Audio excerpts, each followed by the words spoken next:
Chapter 17. Rescue. The small alcove stank of stale urine and vomit. A thin, emaciated boy with matted hair and skin like parchment was tied to a length of copper piping. He held a small bundle in his arms. His scrawny limbs were covered with sores and bruises, and he sat in his own excrement. He shrank at the light from the torch and made husky gagging noises. The warden reached out and touched him, and he let out a frightened whimper. An empty baby's bottle stood by his legs. "You, give me that baby, son," said the warden. But the boy tightened himself up, his eyes wide with fear. Sammy slipped in between the warden's legs and sat patiently waiting for his master's command. Tom turned to the policeman. "I'd like to talk to the boy. He knows me like." The policeman nodded and left to call an ambulance and to disperse the crowd of neighbours who were now massed outside the front door. Tom squatted down. It's Mr. Tom," he said gently. "I was worried about you. So me and Sammy come looking for you." Will looked in his direction. "You'll have to go to the hospital," said the warden. Will let out a cry. "Don't worry, boy," said Tom reassuringly. "We'll stay with you. Now you just hang tight to that old bundle and I'll untie you. This man's your old school caretaker. He didn't know you was here, and now he's going to help you get out. The light's on so's we can see the ropes more clear-like." Very gently and laboriously he untied him. The warden, realizing that the boy looked calmer when the old man was by him, left him to it and watched. Tom told him exactly what he was going to do. He knew that Will's limbs would be stiff and that they would be agony to move. He took hold of him firmly and manoeuvred him gently towards him. It was difficult because Will clung so tightly to the bundle.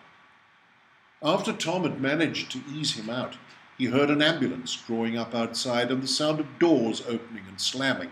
The policeman crouched down beside him and handed him a blanket. Tom wrapped it round Will and the bundle and carried him to the ambulance. "The dog's mine," he said firmly to one of the ambulance men who was about to push Sammy out, "and I'm travelling with the boy." The warden climbed in after him and sat on the free stretcher bed in the back. The doors were shut behind them and the ambulance ground slowly forward. "I'd like to get my hands on that woman," the warden growled furiously. "All pride and angel pie on the outside, and inside this," and he pointed to Will, who was now lying on a stretcher in the warmth of Tom's overcoat. "She must be off her nut." Tom glanced at him. "I suppose you'll be looking for her," he commented. "You try and stop me." His pride had been shaken badly. It was embarrassing to have that policeman think he didn't know his job. "Thank you," said Tom quietly. "What for, Gov?" "For listening and breaking in. Any time." He gazed down at Will's face. A tiny speck of colour appeared in his jaundiced cheeks, and he began to move his fingers. The warden looked intently at the bundle and then at Tom. Tom gave him a nod. "Reckon we could find a blanket for the little un, like?" he asked. The warden caught on immediately. "I'm sure we could, Mr. Oakley," and he unfolded one of the blankets. "William?" whispered Tom. "Will?" He opened his eyes and looked up at him. "Yeah," he whispered. Can I have a look at the little one?" Will nodded and relaxed his fingers a fraction. Tom drew the folds of the cold bundle to one side. The baby had been dead for some time. It was thin and tinged with a greyish hue. He glanced at the warden. They didn't need to say anything. The look told all. "I've just warmed this blanket up for the little chap," said the warden. It's a her, he croaked. Ah, girl, is it? But what's her name, then? I calls her Trudy. Trudy? That's nice. And he leaned towards him. You feel this nice, soft blanket, Willie? I ain't, he faltered. I ain't. You ain't what? He asked. I ain't Willie. The warden looked concerned. Shock, he whispered. Must have gone off his chump. No, explained Tom. We never called him Willie. Oh, said the warden, still not quite understanding. Will? Whispered Tom. Yeah. Well, Will, began the warden again. How's about giving our little Miss Trudy a blanket of her own, like yours? Will nodded and released his grip. Hurts, he gasped as he attempted to move his arms. Take your own time, urged Tom. Will smiled as he recognized the familiar saying. And keep breathing. Sammy will warm them arms, won't you, boy? Sammy was curled up by Will's legs. He stood alertly to his feet. Slowly, Tom prized open Will's stiff arms, and with the help of the warden, they took the baby and wrapped it carefully in the blanket. Sammy was placed onto Will's lap. Will jerked involuntarily. He was very sore. All he wore were the singlet and pants that Miss Thorne's sister May had given him for his birthday. They were now a filthy grey and yellow. His bare feet were mauve with the cold, and the filthy claw-like toenails curled inwards. Tom squeezed them with his hands to try and eke some warmth into him. Will's stiff arms were now enfolding Sammy. Suddenly, to be holding a warm body instead of the cold one he had just handed over made him aware that something was wrong with the baby. He glanced urgently across at the warden who was holding her. It's all right, son, he said. I've got her. Hurts, he whispered. My arms, they hurt. They will do for a bit, said Tom. You've been holding them in the same position for a long time. They ain't used to moving yet. The ambulance jerked to a halt, and the doors were flung open. Tom carried Will out, followed by Sammy and the warden. They pushed their way through two heavy doors into a lobby. A woman with glasses sat behind a small glass window. She looked up at them briefly as they sat down on some chairs. I'm sorry, she said. No dogs allowed in here. And there's somewhere I can leave him? Inquired Tom. I'm afraid not. He'll have to go. The warden stood up and exchanged a few words with her. I see, he said, looking at Tom and Will. There are some railings at the side of the hospital. You could tie him to one of those. I'm sure no one would disturb him. Tie him? exclaimed Tom. Afraid that's the best they can do, Mr. Oakley, said the warden. A cleaner bustled past them. She stopped. Cheer up, loves, she said with a jolly smile. It ain't the end of the world. You'll be all right here. They looks after you real proper. Will and Tom stared blankly at her as she disappeared jovially down the corridor, singing, Wish me luck as you wave me goodbye.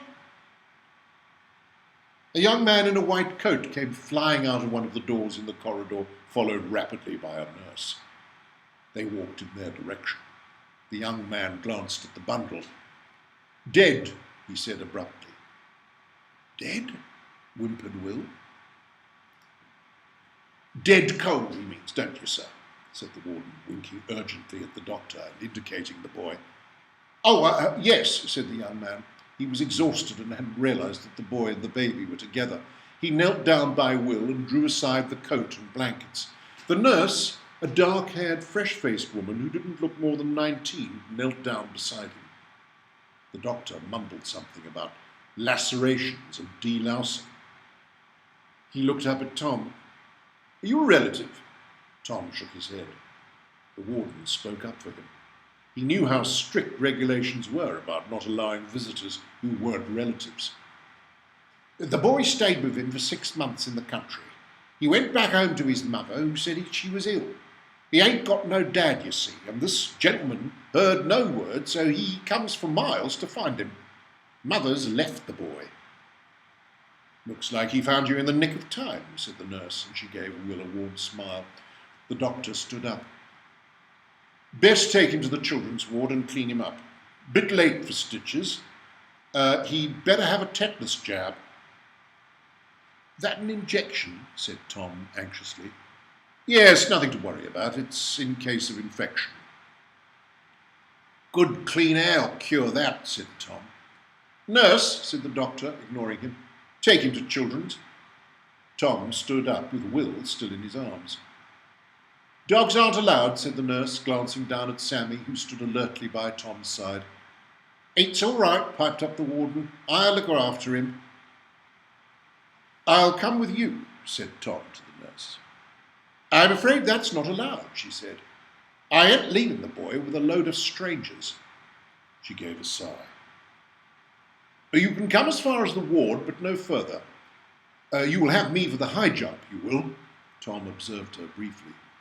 Here was this well-spoken skimp of a girl telling him what to do. Will looked terrified when he handed him over to her. I'll take care of him, she said gently. I'll ask if you can see him in the morning. I'm staying here, Will, he said. I'll be in that big hallway where we were sitting just now. I won't be far away, boy. He watched her walk away with Will in her arms and then headed back towards the lobby. I gave the receptionist the details, said the warden. I have to make a police report now. Where's the baby? Asked Tom. One of the nurses took her off to the morgue. He glanced at Tom, who stood looking very stunned. What you need is a nice strong cup of cha. A mate of mine's got a post just round a corner from here. Coming? Tom shook his head. I promised the boy I'd stay here. Yeah, love, he yelled at the bespectacled receptionist.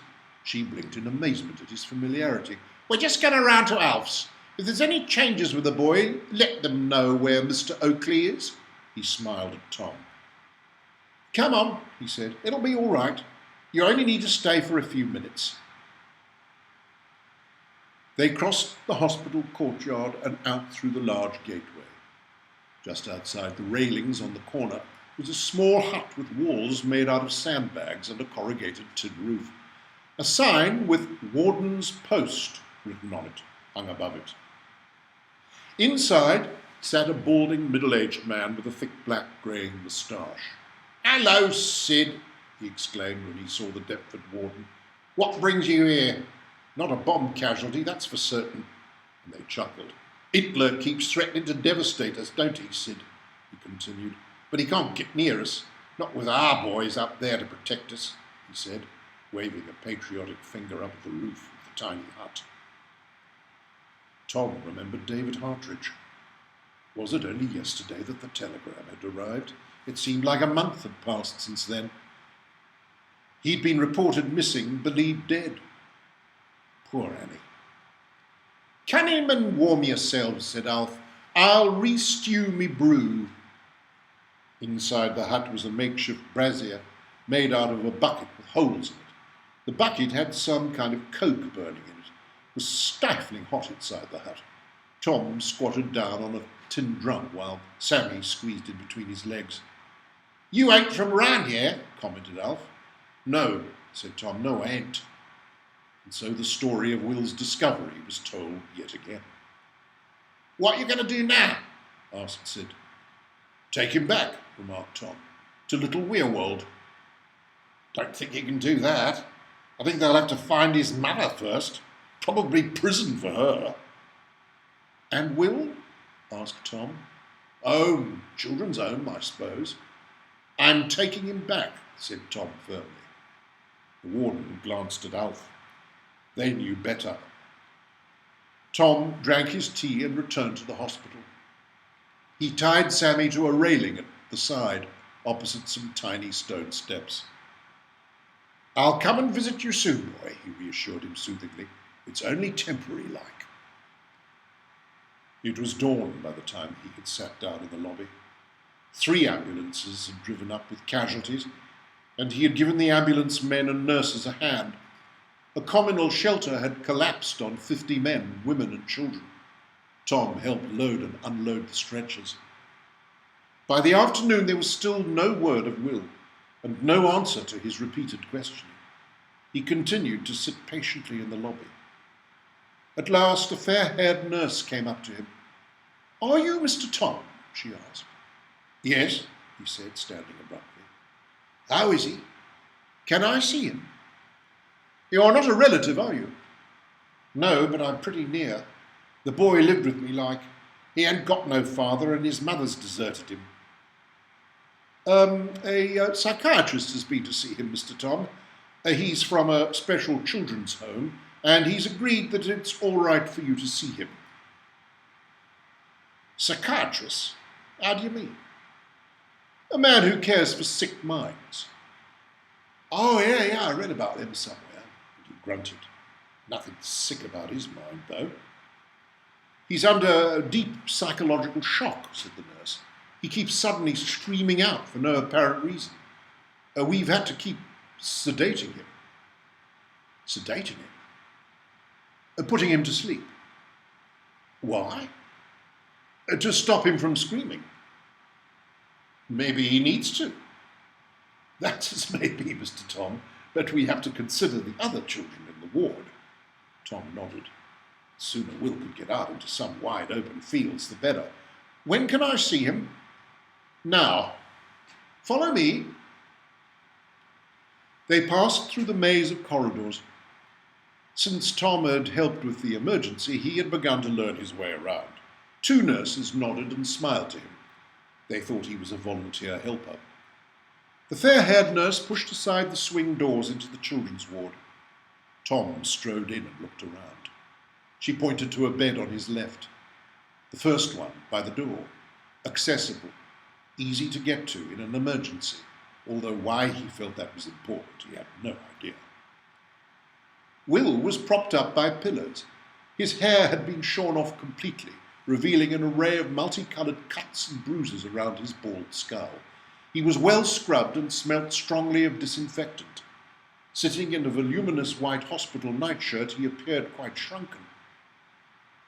"Didn't recognise you with your army cut," said Tom. Will smiled weakly. His teeth were still the same yellowy-brown colour. "How are you feeling?" "Stiff." His lips were pale and cracked, and it was obviously an effort to speak. I gets nightmares," he whispered. "And when I wakes up, they stick a needle in me, and then I can't move or speak." He fell back exhausted onto the pillows. "How long does I have to stay here?" he croaked. "Not long, I shouldn't think. You look well patched up." He felt Will's thin fingers. They were cold. He gave them a blow and rubbed them between his hands. Picking up his haversack from the floor, he slung it onto the bed. "Got a new pair of gloves for them hands," he said. "Had a feeling you might be needing them. You'll have to put on a bit more flesh, though, else they'll slide off." "Where's Sammy?" "Outside. Regulations. Not allowed in. Case he brings in germs, I suppose." He glanced around the ward. "Though I reckon there's more germs in here, in this hospital, than most places," and he gave a gruff laugh. Will leaned awkwardly on one elbow. This bloke came to see me." "Oh, yeah? Doctor, was he?" "I don't know. He said he was from a home and that I'd be going there and I'd get better there." He clutched at Tom's arm. "Can't I come back with you?" "Course you can. Don't know the law side, mind, but we'll get round it somehow." "Mr. Tom," interrupted the fair-haired nurse from behind him, "I'm afraid you will have to leave now." Will hung tightly to Tom's sleeve. Don't go yet," he urged. "Stay a bit more." Tom sat closer to him on the bed. "I'm sorry, Mr. Tom," said the nurse nervously, "but you must go now." The boy would like me to stay for a bit, he replied calmly. I'm sorry, it's against regulations. Whose regulations? Tom said, turning to face her. Now, come on, Mr. Tom. Let's not have any trouble. What's going on now, nurse? Boomed a loud noise at the end of the ward. Nothing, sister, said the nurse shakily. The sister, a middle-aged woman with a loud step, walked firmly down the ward towards them. Time to go, she said, in a no-nonsense manner. Tom stood up and leaned over Will's bed. Afraid I'll have to go, but I'll be in the hallway and I'll see you tomorrow. Will clung onto his arm with both hands now. He could barely sound the words. Don't go, he pleaded. Don't go. Please leave, sir, said the sister sharply. You're only upsetting the boy. I think it's your regulations that's upsetting the boy, ma'am. He turned to Will. Tomorrow will come awful quick, he added comfortingly. The sister stepped forward and firmly wrenched away Will's hands from Tom's arm. Now go, sir, immediately. Tom reluctantly began to depart. Will pushed himself up and tried to get out of bed.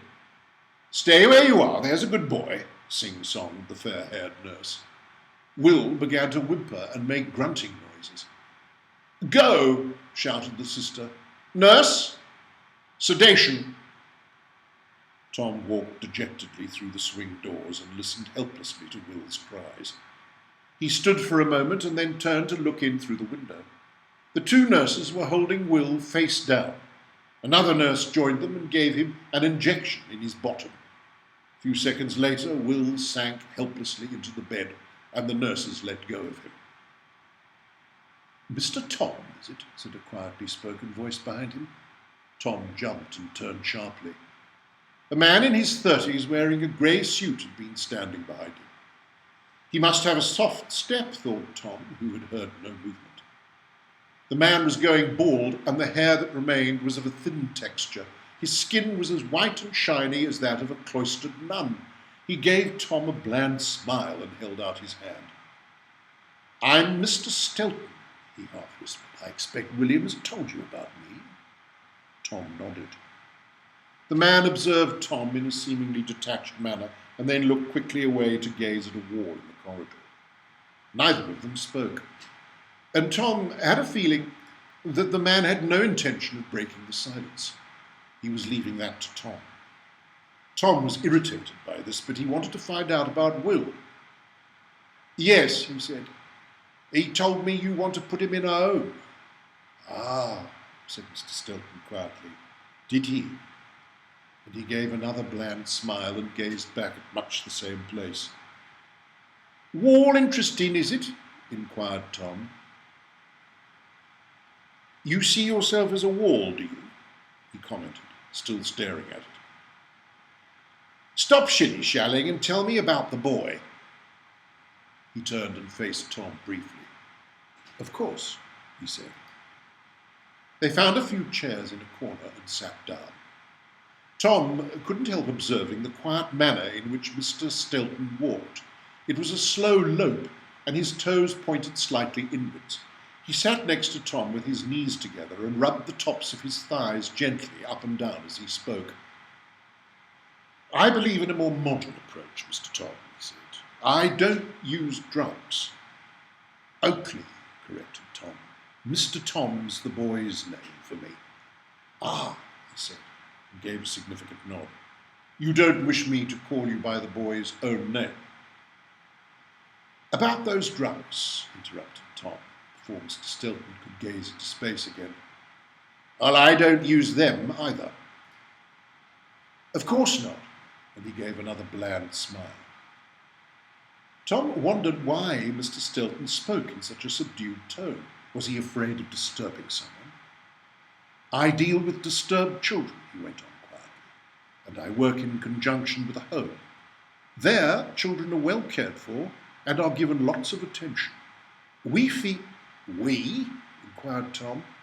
Myself and the head of the school thought you said it were a home. It's also a school. We feel, he continued, that he would benefit from treatment there. What sort of treatment? Psychiatric treatment. Analysis. We want to encourage him to talk about his background and find out why he is the way he is. Well, I would have thought that's pretty obvious, said Tom. The boy ain't had a lot of loving. Ah, said Mr. Stilton quietly. Not another silence, thought Tom. The idea of Will spending time talking to a man who semi-spoke, semi-walked and gazed in the distance whenever one made eye-to-eye contact did not appeal to Tom.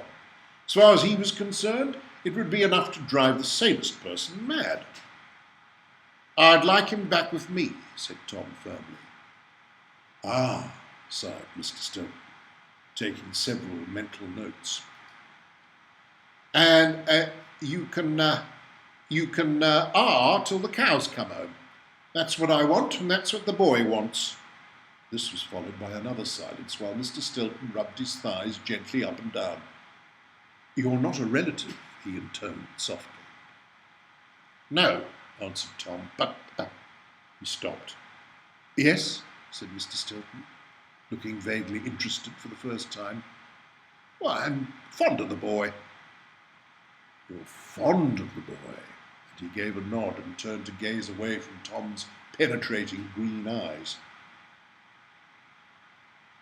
You could visit me, suggested Mr. Stilton, who was back to staring at the wall, and William, while he's at the home. I'm sure if you are, he paused, if you mean what you say, you will want the best for him. The staff at the home are younger than you and well trained. He stood up. We're picking him up the day after tomorrow, Monday. If you'd like to come with us, you are welcome. We're not like a hospital. We encourage visitors, so long as they don't disturb the children, he added. He gave Tom another neutral smile, shook hands, and padded quietly away down the corridor. Tom began to walk dejectedly towards the lobby. Give us a round, will you? Asked one of the nurses as he passed her. A large elderly man with a misshapen leg needed to be lifted onto a stretcher which was fixed to a trolley. He helped lift him. You Red Cross people are marvellous, she said, having recognised him as a helper from the shelter casualty emergency. Are you here tonight as well? Tom nodded. Why not, he thought. It would stop him from thinking about Will. He ran down the corridor to give a hand with some newly arrived casualties, and when at last the lobby was reasonably quiet, he stepped outside for some fresh air and paid a short visit to the railing where Sammy was attached. He untied him and they sat on the stone steps. What are we going to do, boy? He murmured as he ruffled Sammy's chest. We ain't got much time. He stared out at the street beyond the railings. It was already beginning to get dark again. He rubbed his chin.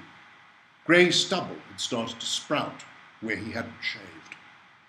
Oh, Rachel, he said, half aloud to the sky. What would you do? And he saw her in his mind, swinging round in her long dress, and flash her dark eyes at him. Kidnap him, she said laughingly. Tom gave a start. Rachel would have said that. On second thoughts, Rachel would have said that. He rose slowly. I'll just play it by ear, he muttered. Maybe if it... His thoughts were interrupted by the sounds of several ambulances arriving. He tied Sammy back to the railings, ran briskly along the side of the building and round the corner to where the entrance doors swung, and immediately began carrying people into the hospital. 3 hours later, he was walking back down one of the stairways carrying a blanket when he realized that he was standing outside the children's ward. He peered quickly through the small window. The fair-haired nurse was on night duty. She was slumped asleep across a table with a small nightlight beside her. Tom looked quickly round the corridor. There was no one in sight. Before he allowed himself time to think, he crept into the ward and gently eased the swing doors to a close. Will was fast asleep, well knocked out by the drugs. As Tom drew the sheets aside, one of the smaller children on the other side of the ward woke up and started coughing. The nurse opened her eyes and lifted her head. Tom hastily pulled the sheets back into place and crouched down on the floor. The nurse spoke to the child soothingly, gave her some medicine and tucked her in. She then returned to the table. She was trying to study for an exam on anatomy, but soon her eyelids grew heavy again, and within minutes she had fallen asleep. Tom whipped back the sheets, lifted Will out, and wrapped the blanket he was carrying around him. He stuck one of the pillows down the bed and tucked the sheets round it. Not very convincing, but it was still all he had time for. Holding him firmly in his arms, he stood up. If the nurse woke up now, he thought he'd be for it. One of the children turned over in their sleep and gave a little moan, but the nurse carried on sleeping, quite undisturbed. He glanced out of the window very quickly. He swung the door open and walked firmly out and down the corridor. He knew that if he looked furtive, he would give the game away. He met the nurse who had chatted to him over the elderly man. She smiled at him. "It's all go, isn't it?" she said. Tom nodded and headed for the lobby, where he had left his haversack. 2 ambulances drew in, and in the general confusion that followed, he picked up the haversack and strode towards the swing doors. He glanced quickly at the receptionist. To his relief, it was a different woman on duty. As soon as he was outside and the drivers had turned their backs, he ran into the dark, unlit courtyard round the corner and down to where he had left Sammy. Sammy leapt up excitedly and began to bark. "No!" whispered Tom urgently, placing a firm finger on his nose. "Down, boy! Quiet!" He laid Will on the bottom step and feverishly undid the haversack. Quickly he put some warm underwear and socks on him. "You keep guard, Sammy," he whispered, and he untied him and put the lead into his pocket. The next garments to go on Will were a brown patched pair of corduroy shorts, a grey flannel shirt, a navy roll-neck jersey, and a green balaclava. The balaclava at least hid his bald head.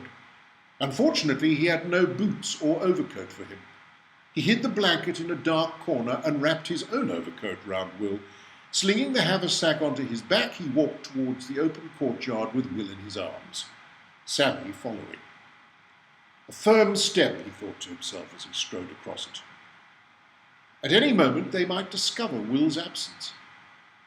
He carried on out through the gates and down the street. Suddenly a voice called out sharply to him, "Oi, mister!" He turned. It was Alf. He had forgotten about the warden's post. Drat it! "You got the boy, then?" He nodded. "Good on ya! Taking him back to the country?" Tom nodded again, waved goodbye, and strode firmly down the street, wanting desperately to run or look behind and not daring to do either. After much climbing on and off of buses, the 3 of them arrived at the large station. They spent the remainder of the night in a shelter nearby. There were no trains going to Werewolde the following morning, but there was one going 2/3 of the way to a village called Skyrim. Tom hurriedly bought tickets, tied the lead round Sammy's neck, and headed for the platform. His tickets were clipped by the same ticket man. "Got your grandson, then?" he remarked cheekily. "Deep sleeper, ain't he? You'll spoil him carrying him like that. I'd wake him up and make him walk, the lazy tyke." "He's ill," said Tom. "Ah," said the ticket man, startled. "Not contagious, I hope." "No." He handed the tickets back, and they ran along the platform. The train was due to leave within minutes. "That dog should have a muzzle," yelled the ticket man after them. They climbed onto the train and sat by a window in an empty carriage. Not long now, thought Tom, and they'd be out of London. A tapping on the window interrupted his thoughts. He looked up to find a policeman looking down at him through the glass. He pointed to Will. Tom quickly covered his stocking feet with his coat. "Air raid keeping up, then?" Tom nodded. "Have a safe journey." "Thank you." At last the train drew out of the station. They were joined by an elderly woman who sat crocheting for most of the journey and who chatted about the weather and rationing and how she missed butter. She left them halfway to Skyrim. For the rest of the journey they had the carriage to themselves. Skyrim was a large village, not much bigger than Werewold. Tom walked through it and headed for the open road where he began to hitch for a lift. They had 3 lifts, one in an army lorry, one in a vet's broken-down old Morris, and one in a trailer. Tom walked the final 5 miles to Werewold. It was a cool, crisp day, but the sky was clear and sunny. As soon as he saw the river, he felt overwhelmingly happy. How untouched and different it was to London. The water sparkled beneath the sun's keen gaze. He stood on the top of a hill and drank in all the fields that lay below.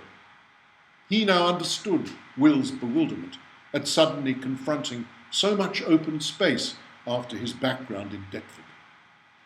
He glanced down at Sammy, who had begun to limp slightly.